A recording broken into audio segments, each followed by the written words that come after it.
Hello everyone and welcome to Terry Smith & Company. We're glad to have you with us for our program today. We're going to be talking about the Tupelo furniture industry, the Tupelo furniture market. We're going to be talking with some of those who are inside the furniture industry to learn more about this fascinating business.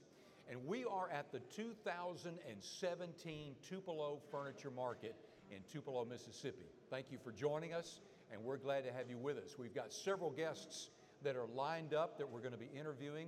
Some of them are retailers, some of them are manufacturers, and they all have a different perspective on this business, and they're going to share some of that insight with us. They're also going to share with us why this market is so important, and we're glad to be able to learn some of that good information.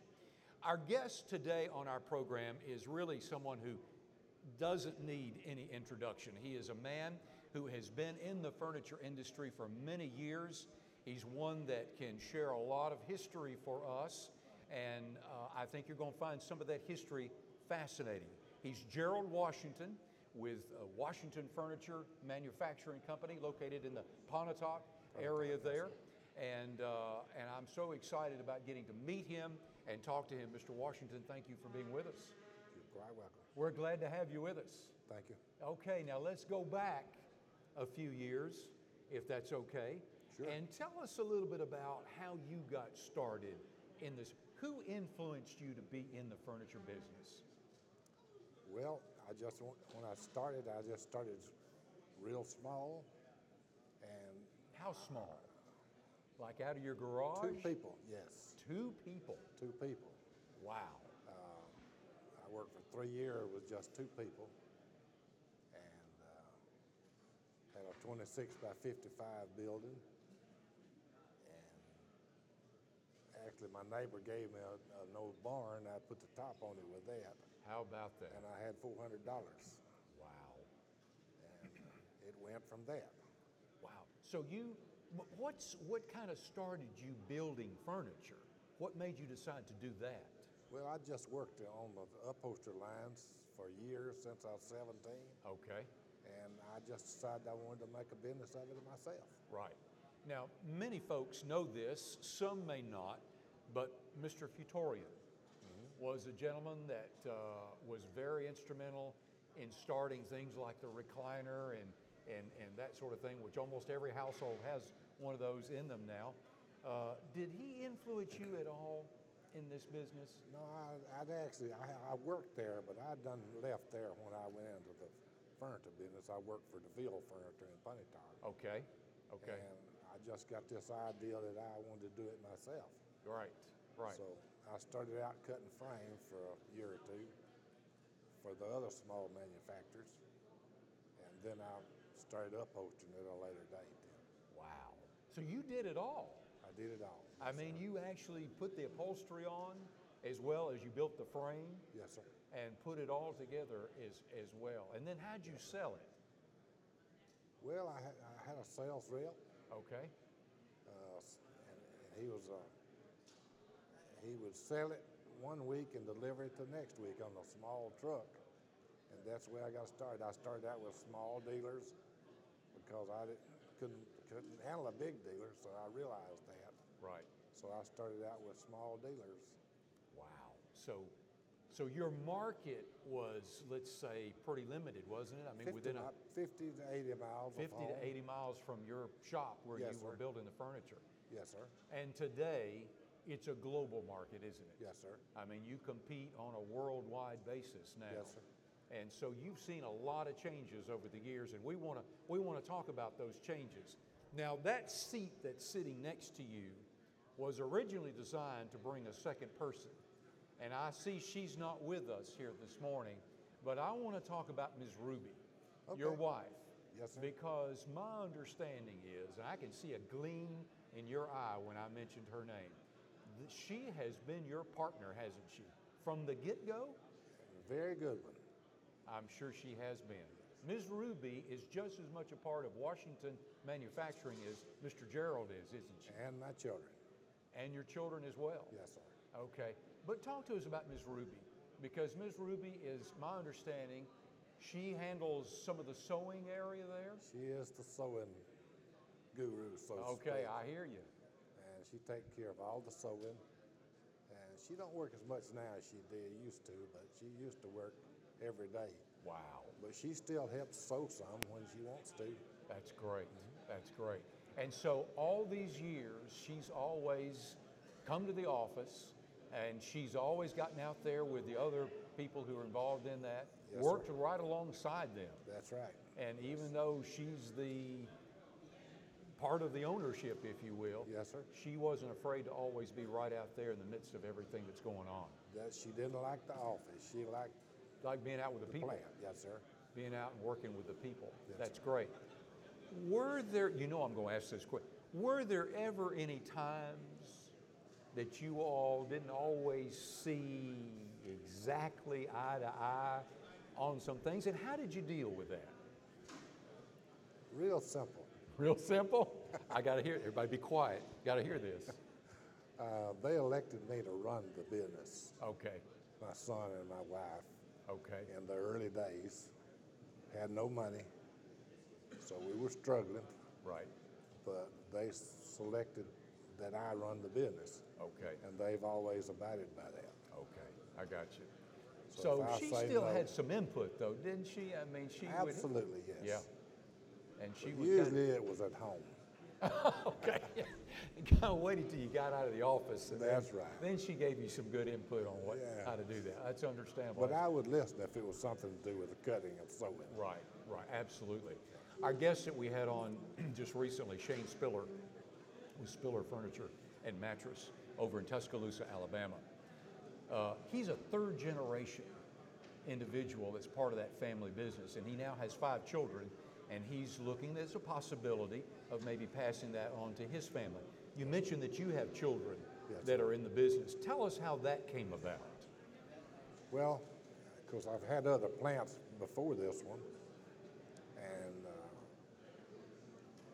I asked the kids before I started if they all wanted to start a business, and they all said yes. So Okay, they were wanting to get along, go along with you. go along with me, yes. Okay. So the grandkids still work there. Who does? The grandkids. Really? Yeah, yeah. I got a granddaughter and actually 4 grandboys that work there with me. Great. That sounds great. Okay, well, so it's a family business, It is a family business. and that's important to you, isn't it? Very important. You like that atmosphere. So let's shift that just a little bit. What about the employees? You know, it's so hard to beat a company that almost, and I know it's a business, but you try to treat your employees like family. You try to have a family type atmosphere. That's a tough thing to do, especially in 2017. I mean, it's tougher to do every year. But do you try to do that? We do, and my son and myself, which he runs a big portion of the operation now, Right. but we don't ask people to do anything that we hadn't done ourselves. Right. Load trucks or whatever the deal is. If anybody's got a little complaint about the responsibility you've given them, all you have to say, look, I've done that. I've done it. I've yes, been sir. there, I know, so I wouldn't ask anybody to do something that I'm not willing to do. That's right. Yeah, that's great. That's But great. we got good employees too. Absolutely. Let's talk about that for just a little bit, if you don't mind, Mr. Washington. We've got Fortune 500 companies in Northeast Mississippi, and we've got the Toyota plant, we've got the hospital, you know, we've got a tremendous amount of employers who employ hundreds and hundreds of people. And you hear about the workforce in our area. And so, you know, Toyota is extremely pleased with the workforce that they see in the people that are here. Talk to us about that, about drawing upon the pool of potential employees, and are you finding good workers in Northeast Mississippi for your plant?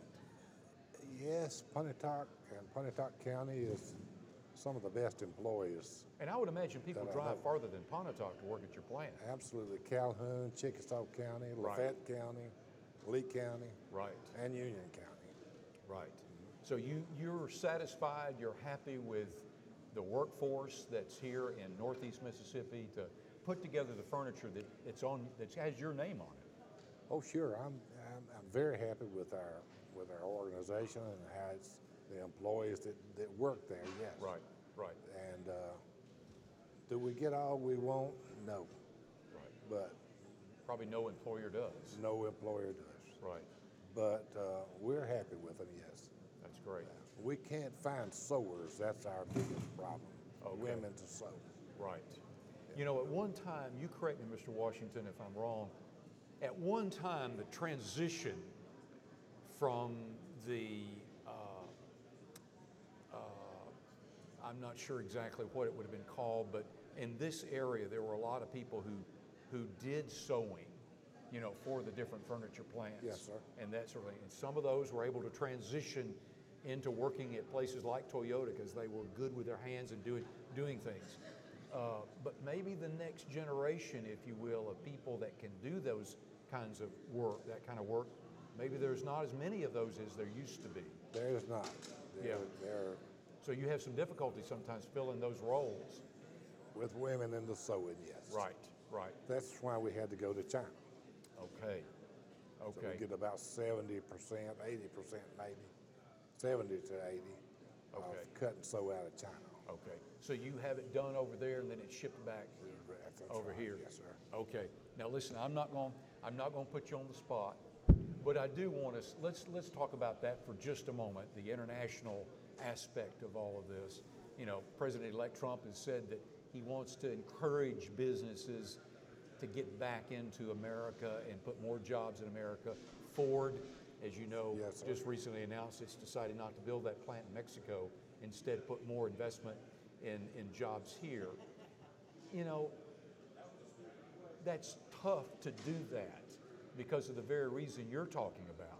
You've got to go where the people are that do your work, but at the same time, you're committed to jobs here locally as well.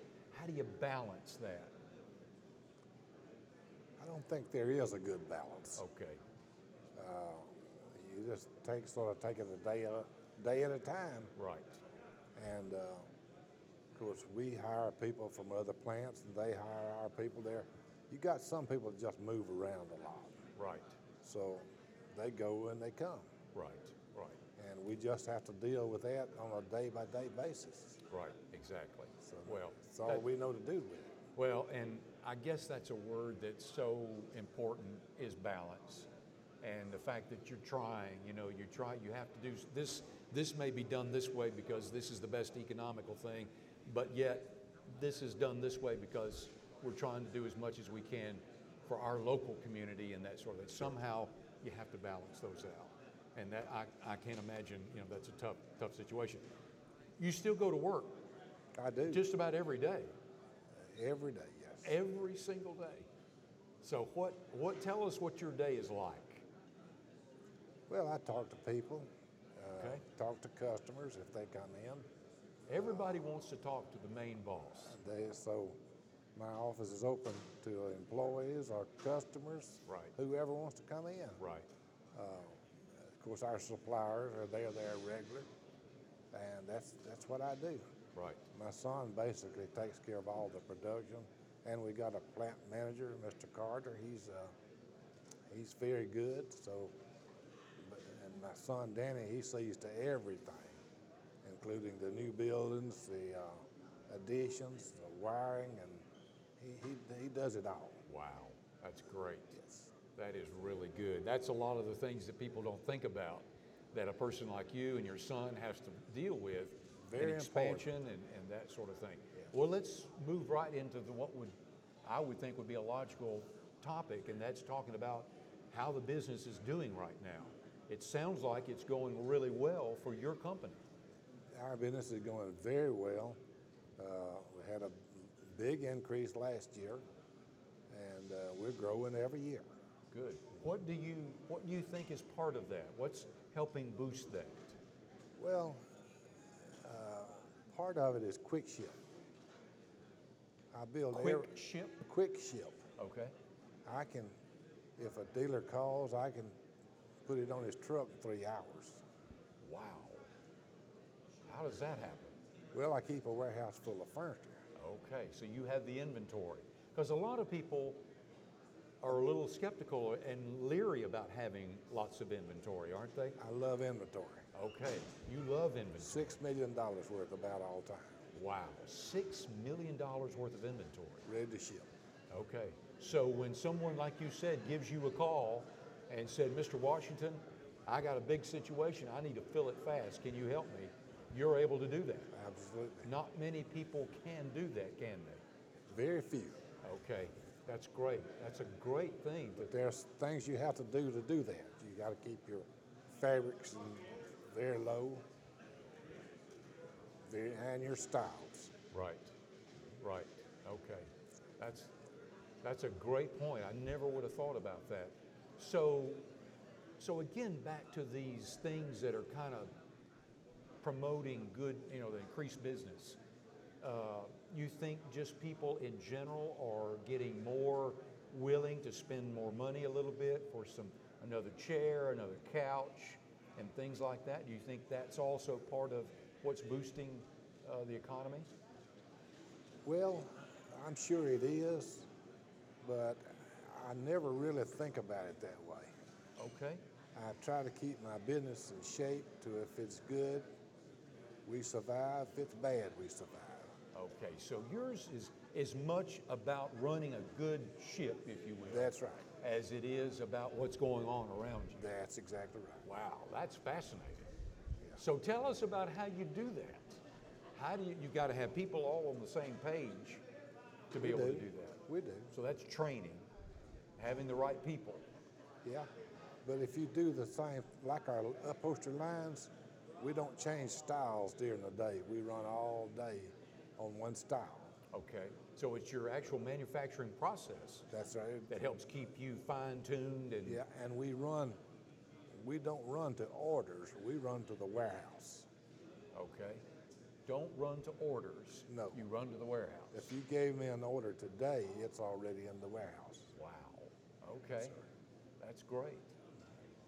Okay, so I'm going to ask a question that I was asking Mr. Spiller as well, that I think is one of these questions that everybody can share a little different insight on, and that is, again, we talked about this worldwide economy.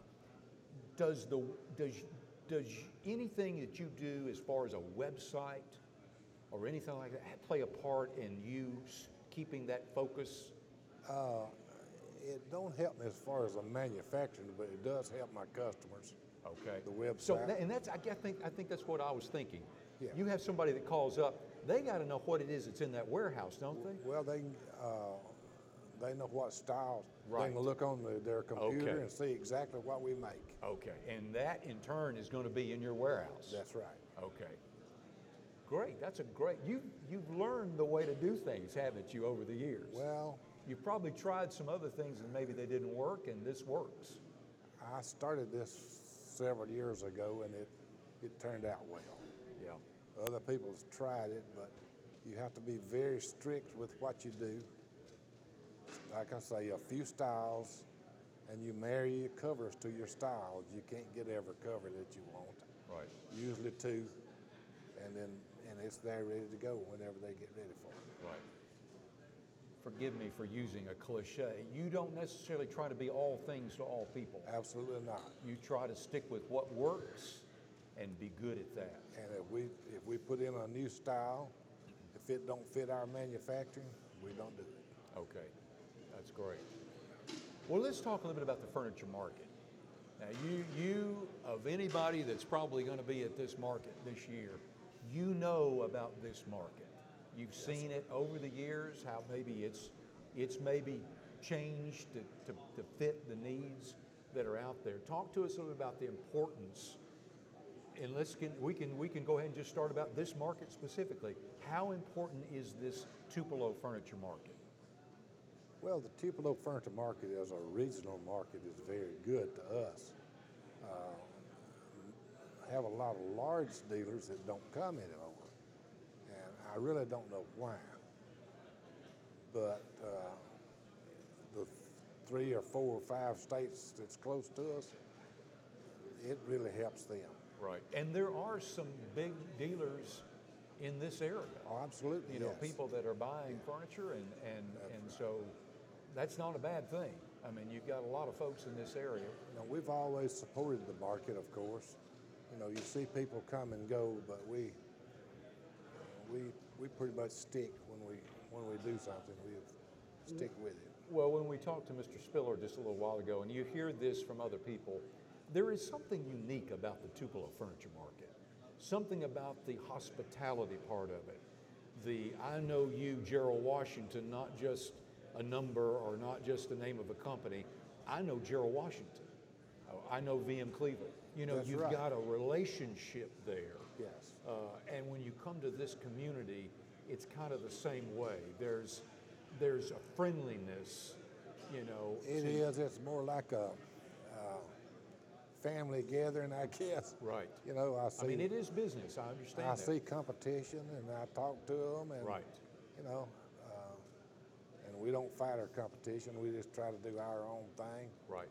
But I can see it as, or I used to do more, but I hadn't in the last market or two on account of my health. But used to visit all the showrooms, and everybody's welcome to come through mine when they. It don't matter who You sells. used to walk all through these buildings Sure. and visit with all these people? Well, all that I knew, yes. Yeah. Sure did. You still try to do that some, though. Don't do it much. Yeah. You know, I've had some hip surgery, and Right. but I'm doing good now. But anyway, Good. Well, good. I stay pretty much put in my showroom. Right. Well, I'm sure they can get one of these golf carts around here if you want to go the other side of this building. I'm sure I could. And be able to do that. They'll take care of you and accommodate you on that. Let's go back to something you said a minute ago about the big dealers not necessarily being here. You know, and I look in these, and I know nothing, very ignorant, but I look in these showrooms that are around this particular building and in the other buildings, and I see quality. I see quality furniture. I see styles that are right there on the cutting edge.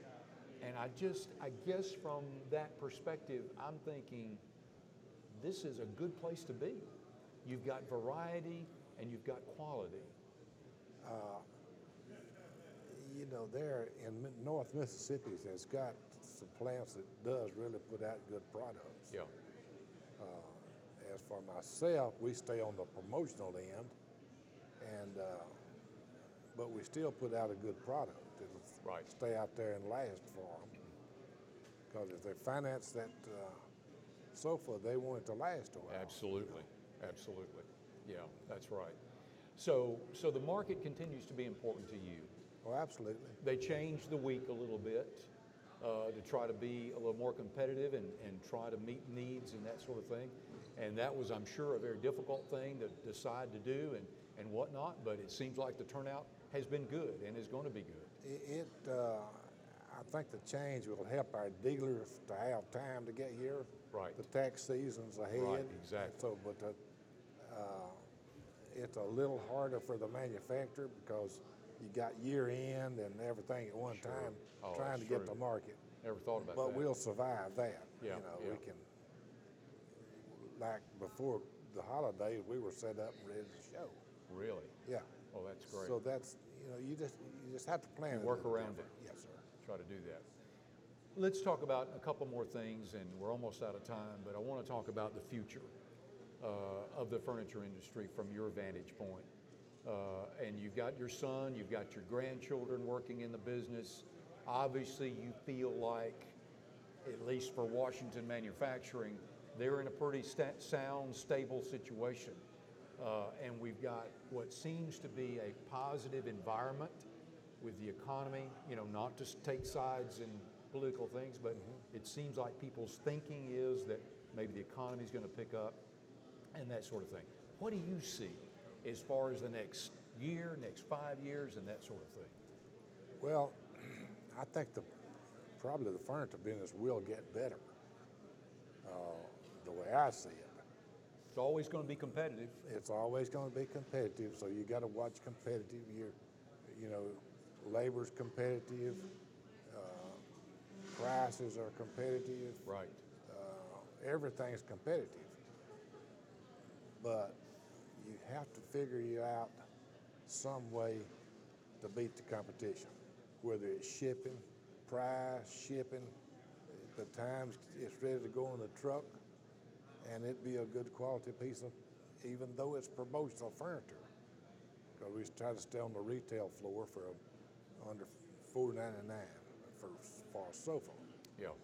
And I can't see it getting anything but better. That's great.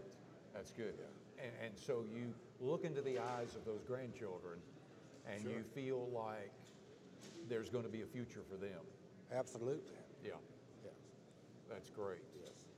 Well, that's encouraging to hear that from someone who's been in the business for as many years as you have and has the wisdom and the insight and the history of things that have gone on to be able to kind of put that together and see that that looks like it's going to be a positive thing. I think it'll be a positive thing. I think the market here will go on. I wish I could see more dealers come, but You're talking about the Tupelo furniture market. Tupelo furniture Yeah, market. yeah, absolutely. But I don't control that. Yeah. Mr. Cleveland, Right. he takes care of that. Absolutely. Absolutely. So we just kind of go along with it. You Right. know, whatever he does, Right. we'll support him. Well, that's great.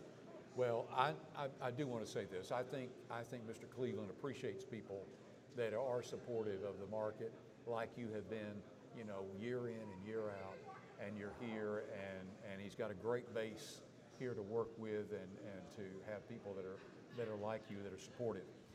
We're almost out of time, but you know, there's one other thing we want to talk about, and I think this day, which is January the 5th, Yes, sir. does that ring a bell?